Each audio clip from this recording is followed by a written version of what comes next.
Sweet கார்னில் 65 சாப்பிட்ருக்கீங்களா? இந்த மாதிரி செஞ்சு பாருங்கள், டேஸ்ட்டு சூப்பராக இருக்கும். எல்லோரும் விரும்பி சாப்பிடுவாங்க. நான் இன்றைக்கி அரை கப் அளவு ஸ்வீட் கார்ன் எடுத்திருக்கேன்.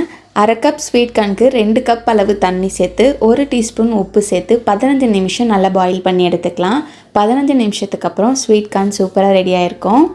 அடுத்ததாக ஸ்வீட் கார்ன் கூட 2 teaspoon cornflour, 1 teaspoon chilli powder, 1 teaspoon pepper powder, கொஞ்சமாக உப்பு, தேவையான அளவு தண்ணீர் சேர்த்து நல்லா மிக்ஸ் பண்ணிக்கலாம்.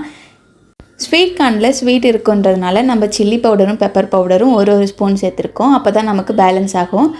கூடவே 3 டீஸ்பூன் அளவுக்கான கடலை மாவையும் சேர்த்து நல்லா மிக்ஸ் பண்ணி எடுத்துக்கலாம்.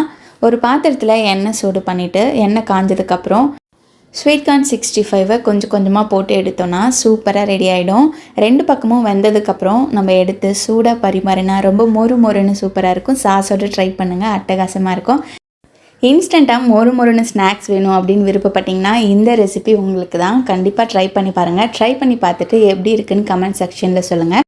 மறக்காமல் உங்களுடைய ஃப்ரெண்ட்ஸ் அண்ட் ஃபேமிலிக்கு ஷேர் பண்ணுங்கள். வேறொரு வீடியோவில் பார்க்கலாம்.